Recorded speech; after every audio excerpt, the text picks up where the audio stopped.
tem da dupla Atletiba, e a gente começa pelo Atlético, que na Arena da Baixada enfrentou o Fluminense. O Fluminense poupou os titulares por conta da participação nas quartas de final da Libertadores.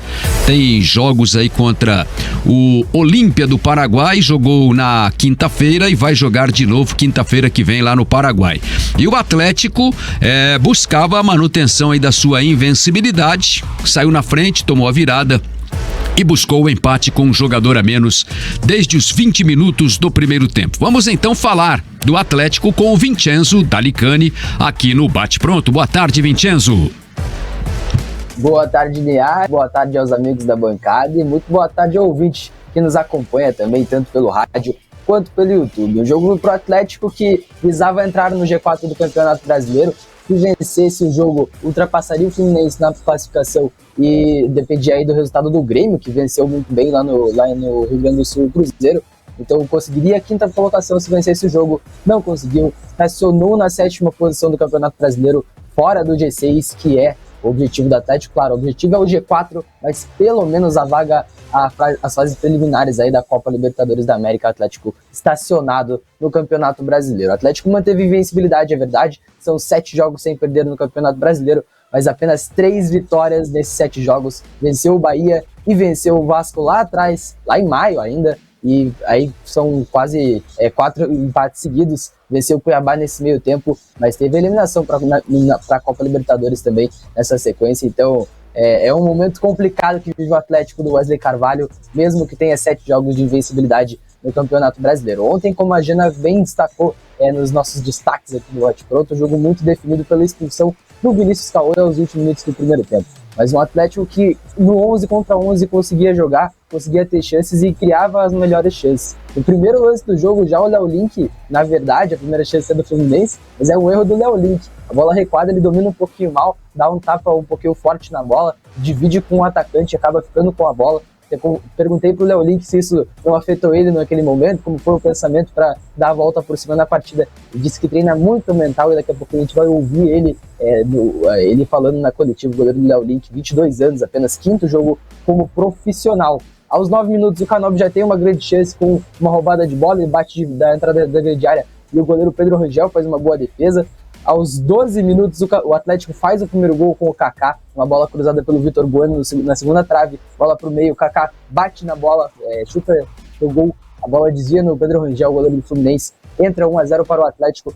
Kaká que ficou muito surpreso naquele momento, estava muito pertinho do lance, olhei para ele ali, ele ficou realmente muito surpreso quando a bola entrou, não parecia que não acreditava naquele momento, foi muito abraçado, o gol foi muito comemorado. Kaká que não marcava há quase um ano, não marcava um gol há quase um ano, marcou a última vez no dia 25 de setembro de 2022, na partida ainda pelo Tokushima Vortis do Japão, contra o Mito Hollyhock do Japão também. Foi um empate em 1-1, mais um empate. Kaká não marcava aí há quase um ano, há 11 meses, mais de 11 meses ele não marcava um gol.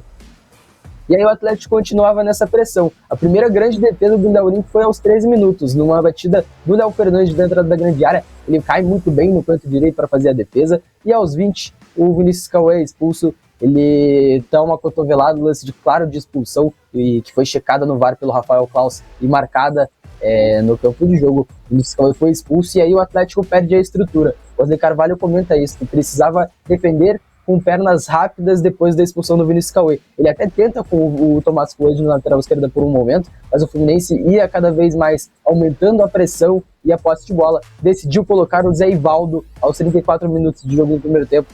Zé Ivaldo que substituiu o Vitor Bueno, e foi um momento de muita crítica da torcida do Atlético na partida. Muita crítica, a torcida do Atlético chamou o Wesley Carvalho de burro e gritou o nome do Vitor Bueno, que foi substituído naquele momento. Então o Wesley Carvalho foi pela primeira vez criticado claramente na Arena da Baixada, em coro pela torcida do Atlético. O Wesley Carvalho falou se isso afeta ou não ele, disse que tenta se concentrar dentro do campo. Daqui a pouquinho também a gente vai ouvir o treinador do Furacão sobre essas críticas da torcida, ele também vai explicar a mudança aí. Então teve a mudança do Zé, mais uma grande defesa do Léo Link aos 38 minutos, na bola na trave do Léo Fernandes, do Fluminense. Ele bate a falta do Léo Link, encosta na bola e dá na trave, e muita pressão no final do primeiro tempo. No segundo, o Fluminense, que já tinha uma pressão, foi aumentando cada vez mais e chega a ter 80% de posse de bola no segundo tempo. mas as chances claras mesmo só foram aparecer com o Vitor Roque aos 15 minutos. Saiu muito bem, sem ângulo, entra na área sem ângulo para bater, tenta uma batida, mas pega mal na bola e manda para fora, direto para fora, mas foi a primeira chance clara do segundo tempo, né? E aí muita pressão do Fluminense, muitas bolas aéreas, isso é um traço dos times do Fernando Diniz quando não se há uma individualidade ou algo que consiga quebrar as linhas. Por exemplo, o Fluminense enfrentou o Olímpia no meio da semana passada.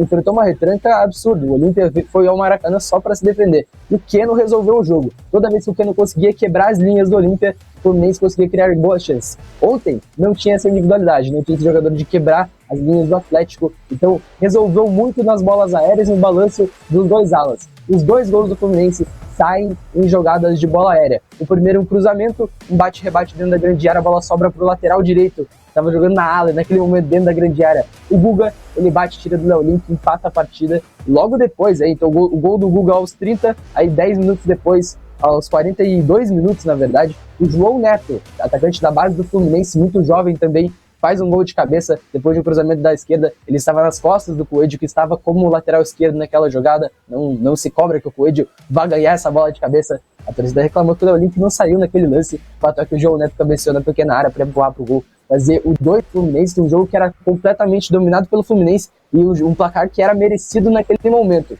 Logo depois, aos 47 no finalzinho, Vitor Roque cabeceou depois de um belo cruzamento do Coelho, cabeceou muito bem. E o mais interessante desse gol, ele estava vendo muito perto de mim ali, é que ele não olha pro gol, ele se posiciona, o Coelho bate na bola, e desde o momento que o Coelho cruza até ela chegar na cabeça do Vitor Roque, ele não olha pro gol, estava praticamente de costas pro gol na jogada, cabeceia muito bem, tira do goleiro Pedro Rangel e empata o jogo para o Atlético 2-2, uma partida que, se não houvesse a expulsão, teria um cenário muito diferente, mas é impossível não dizer que o Atlético perde 2 pontos na Arena da Baixada contra os reservas do Fluminense do Fernando Diniz e poderia estar no G5, poderia estar pelo menos na 5ª colocação nesse momento no Campeonato Brasileiro.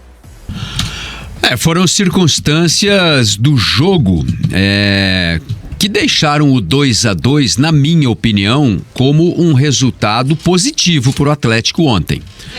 Porque, você imagina, você enfrentar um adversário desde os 20 minutos do primeiro tempo com um jogador a menos, nas condições que o futebol é disputado hoje, num gramado sintético onde o jogo é muito intenso e rápido, onde o desgaste físico é excessivo. Você imagina você correr atrás de um time no 11 contra 11, já é um negócio complicado, com um jogador a menos. Acho que foi um jogo de superação do Atlético, né? E apesar de ser o time reserva do Fluminense, mas é um time de reserva de muita qualidade, né? É um time que, na verdade, consegue reproduzir as ideias do Diniz. Ele não mudou a estratégia de jogar, né? Sim. Foi um time agressivo, ele entrou com 3 zagueiros, terminou com 1.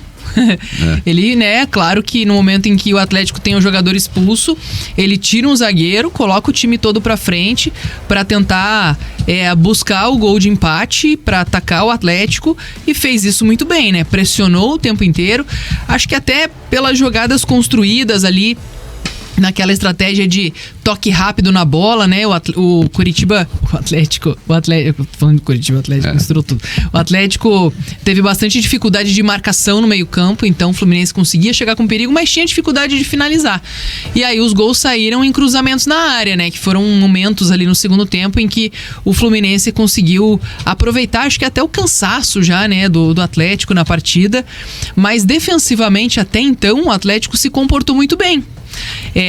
O técnico Wesley Carvalho até demorou para fazer a alteração depois da expulsão, né? Ele demorou um tempo ainda para colocar o Zé Ivaldo em campo, para poder corrigir ali, né, a linha defensiva, mas o Atlético conseguiu se comportar muito bem. Ele se ajustou ali, colocou o Canóbio, né, jogando lá pelo lado esquerdo e fazendo essa recomposição para ajudar a marcar, e o Atlético não tomou nenhum sufoco, assim, né? Todas as vezes que o Fluminense finalizava com mais qualidade, o Léo Link garantia. Ele foi crescendo na partida, né? Ele foi ganhando confiança. No primeiro minuto ali, ele tomou um susto, né? tomou um susto com a chegada do Lelê. Quase perdeu ali, meio estabanado, mas depois, dali em diante, ele fez grandes defesas. Então eu acho que o resultado passa, claro, pela expulsão do Vinícius Cauê, mas também, se a gente for olhar de maneira positiva, né, um empate que foi suado, né, o Atlético não criou quase nada no segundo tempo e conseguiu arrancar já nos acréscimos o gol de empate, também passa muito pelas defesas do Léo Link, porque o Atlético poderia ter tomado 2, 3 gols a mais ali facilmente se ele não tivesse esperto, ligado na partida. Ele fez defesas difíceis, principalmente até os 15 minutos ali do segundo tempo. Olha, a expulsão foi muito infantil. O Vinícius Cauê mostrou claramente que tava nervoso com o jogo, né? Porque é um jogo grande, é um jogo na arena, é um jogo difícil, é um jogo contra um time que sabe jogar muito bem a bola e mantém muito bem a estrutura, tanto na defesa quanto no ataque, independente do time que jogue. Porque o Diniz é um treinador muito focado nisso, né? As ideias são... as ideias dele. Ideia, e é uma coisa que eu sempre falo, e às vezes as pessoas nem entendem, mas ele automatiza movimento no geral. Quem entrar e quem sair vai fazer a mesma coisa. Se jogar no time reserva, jogar no time titular, o cara vai fazer os mesmos movimentos, porque aquilo tudo é treinado, aquilo tudo é repetição, né? A forma como ataca, a forma como defende, ajustado, a forma como ele transita do ataque para defesa. Ele confunde a marcação do Atlético. O Atlético não conseguia marcar. Exato, então assim, é um time que, independente de quem está jogando, vai manter a estrutura. Claro que cada jogador tem a sua característica, mas ele vai ser responsável por fazer uma coisa que foi treinada e que foi automatizada em treinamento. E isso é muito importante. E o time do Fluminense, mesmo reserva, conseguiu bater de frente com o Atlético na arena, né? E como você mesmo destacou, Linhares, eu também acho que o Atlético foi um empate para comemorar. Sim. Pela circunstância do jogo, por ficar com 1 a menos desde os 20 minutos do primeiro tempo, por conseguir segurar muito a pressão do Fluminense em vários momentos do jogo, pelo Léo Link ter ido bem, ter feito várias boas defesas, né? Chegou um momento que não teve o que fazer. O gol do Guga não tinha o que fazer, o Léo Link não tinha o que fazer. Não. Né? Foi mérito do Guga também, porque ele consegue o drible curto ali, consegue dar o tapa por cima, e daí depois do João Neto também. E assim, o Atlético consegue um gol no final que parecia que não sairia, né? Eu já tava dando a derrota como certa naquela altura ali. Porque assim, o Atlético ainda segurou bastante, né? Ainda conseguiu segurar 1-0 por muito tempo. É porque assim, não via, naquele momento em que o Fluminense fez 2-1, eu não via pela vantagem numérica do Fluminense, pelo comportamento do time do Atlético, não via uma perspectiva de o Atlético fazer um gol no jogo. Porque o Atlético não tinha criado absolutamente nada após a expulsão. O Atlético plantou o time inteiro dentro da própria área para segurar o 1-0 e segurou até onde pôde o 1-0, tomou o gol do empate. Me dava a impressão que talvez o jogo caminhasse para ser empate no 1-1, mas aí, assim, o Fluminense jogou muito também na possibilidade da pressão toda provocar erro na defesa do Atlético, que foi o que aconteceu. Eu assisti ontem boa parte do jogo, mas ouvi também aqui a transmissão da Jovem Pan News, e uma coisa que me chamou a atenção, né? A torcida já tá pegando no pé, mas o fora Zé Ivaldo, né? Mas é por conta da negociação, né? Que ele vai sair. Então, mas é que o torcedor, é difícil entender a cabeça do torcedor, né? Porque o Zé Ivaldo era, pra mim, o melhor. Continua sendo, tá? O melhor zagueiro que o Atlético tem. Defensivamente, pra mim, ele é o melhor.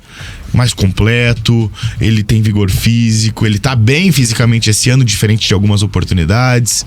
Ele é um cara que tem lançamento longo bom, ele sabe jogar pela esquerda, pela direita.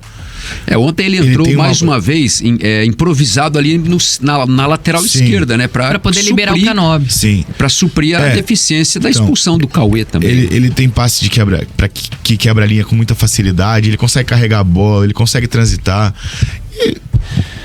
É difícil, torcedor. Eu entendo o torcedor também no sentido de não quero mais que esse cara jogue, já que ele não quer ficar aqui. Mas, pô, o cara é jogador do Atlético até o final do ano. Não importa o que ele vai fazer depois. Eu acho que também o torcedor não gostou da saída do Vitor Bueno, né? Que até então ali tava fazendo dele, só que aí o jogo mudou, né? E talvez, acho que até pela coletiva do Wesley, ele explica um pouco o fato do Vitor Bueno não poder contribuir nessa questão da marcação, porque ele não tem essa característica, ele é um jogador mais técnico, que vai ajudar lá na frente. E aí, como o Atlético parou de atacar, né? Não tinha força para isso, foi enfraquecendo, foi aumentando a pressão do Fluminense e o Atlético foi ficando acuado. Tinha 7 jogadores ali na linha fazendo a defesa, né? E então, o Diniz... claro que pelo comportamento do Atlético nos últimos 7 jogos, que foram 4 empates, você sente que com o passar do jogo, da partida, quando o Atlético vai ficando cansado e tá nessa postura, ele corre muito risco, né, de tomar gol. E ali se segurou, acho que até muito tempo. Então essa falta de criatividade ofensiva, porque estava com um jogador a menos, acabou também pesando no final, né? Porque o Atlético não conseguiu fazer o outro gol, não conseguiu criar mais nada, e aí o torcedor foi ficando impaciente com o treinador. E o Diniz fez uma modificação pontual no momento da expulsão, que foi tirar um zagueiro e botar o Alexander, né? Sim. E aí o Fluminense controlou o jogo ainda mais do que já estava controlando. Porque o Alexander tem uma capacidade de criação e ele tem um ataque ao espaço muito bom. E daí facilita a vida do Fluminense, porque é natural que o Atlético não ia mais ficar se jogando para ataque. Não precisava. E o Léo Fernandes foi anunciado na escalação como lateral esquerdo, e o único lugar do campo que ele não jogou foi na esquerda, lateral esquerdo. Foi um jogador de uma movimentação extraordinária. Na minha opinião, o melhor jogador do Fluminense no jogo. O Léo precisa melhorar algumas coisas ainda. Ele não tá tão adaptado ainda ao Brasil, mas ele joga muita bola. Nossa senhora. Ele joga muita bola. Ele tem uma movimentação bem difícil de acompanhar. Jogador. Ele é um jogador bem dinâmico, habilidoso, né? Bem habilidoso, bem dinâmico. Batia de fora da área. Ele levou muito perigo pro Atlético no primeiro tempo. Era o cara da bola parada no Fluminense. Uma atuação muito boa do Léo Fernandes. Cobrança de falta. 12:00 e 26 minutos. Daqui a pouquinho o Vincenzo Dalicani volta para falar um pouco mais do Atlético, né? O Atlético que empatou ontem com o Fluminense, agora tem uma semana aí para se preparar para